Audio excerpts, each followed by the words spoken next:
পশ্চিমবঙ্গের প্রতিটি সচেতন নাগরিকের জন্য এই মুহূর্তের সবচেয়ে গুরুত্বপূর্ণ কাজ হল স্পেশাল ইন্টেন্সিভ রিভিশন অর্থাৎ এসআইআর প্রক্রিয়ায় অংশ নেওয়া এবং নিজেদের ভোটার কার্ড সংক্রান্ত তথ্য যাচাই করে নেওয়া।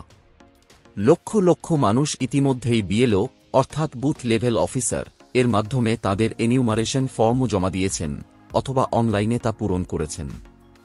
কিন্তু ফর্মও জমা দেওয়ার পরই স্বাভাবিকভাবে মনে প্রশ্ন আসে, আমার আবেদনটি কি সঠিকভাবে কমিশনের পোর্টালে আপলোড হয়েছে এবং আমার এপিক নম্বর সহ অন্যান্য তথ্য কি ডিজিটাল পদ্ধতিতে নথিভুক্ত হয়েছে? আপনার দেওয়া আবেদনটি বর্তমানে কোন অবস্থায় আছে তা যাচাই করা এখন আর কোনো জটিল কাজ নয়।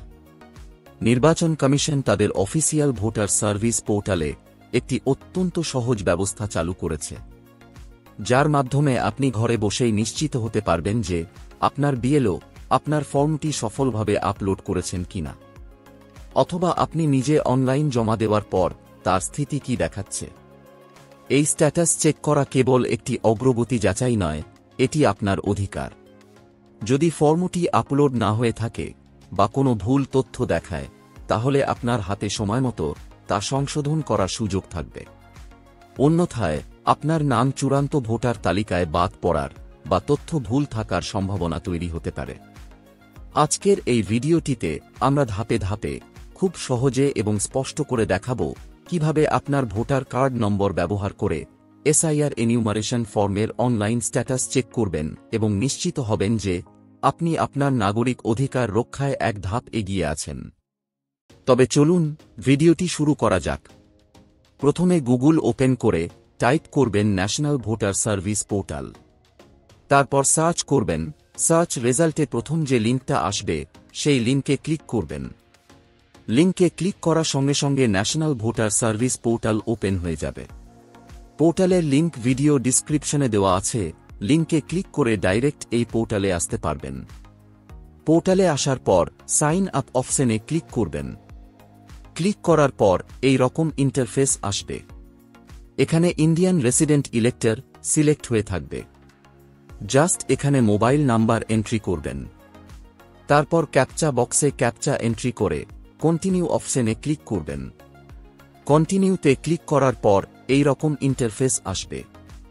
যার নামে লগ ইন আইডি তৈরি করছেন এখানে তার নাম এন্ট্রি করবেন এবং এখানে লাস্ট নেম বা টাইটেল এন্ট্রি করবেন।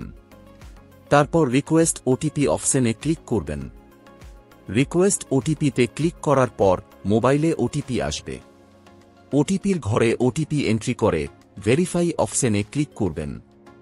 ওটিপি ভেরিফাই হবার পর আপনার লগ ইন আইডি ক্রিয়েট হয়ে যাবে। তারপর লগ ইন সেকশনে আসবেন। এখানে রেজিস্টার মোবাইল নাম্বার এন্ট্রি করবেন। তারপর ক্যাপচা বক্সে ক্যাপচা এন্ট্রি করে রিকোয়েস্ট ওটিপি অপশনে ক্লিক করবেন। রিকোয়েস্ট ওটিপিতে ক্লিক করার পর রেজিস্টার মোবাইলে ওটিপি আসবে।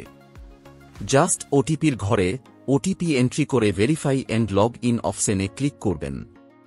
লগ ইনে ক্লিক করার পর অ্যাপ্লিকেশন ড্যাশবোর্ড ওপেন হয়ে যাবে। পোর্টালে আসার পর এখানে অনেকগুলো অপশন পাবেন। এই অপশনগুলোর মধ্যে স্পেশাল ইন্টেন্সিভ রিভিশন এসআইআর 2026 সেকশনে ফিল এনুমেরেশন ফর্ম অপশনে ক্লিক করবেন।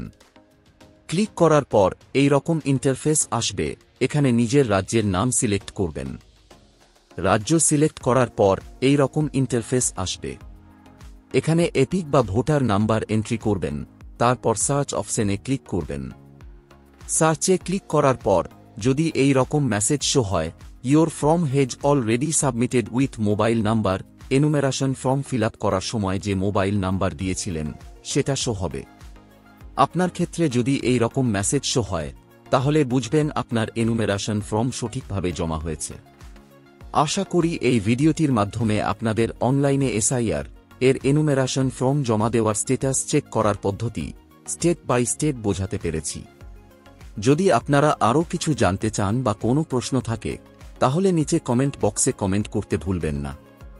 ভিডিওটি যদি ভালো লেগে থাকে তাহলে লাইক, শেয়ার এবং চ্যানেলকে সাবস্ক্রাইব করতে ভুলবেন না। এই ভিডিওটি এতক্ষণ দেখার জন্য আপনাকে অসংখ্য ধন্যবাদ।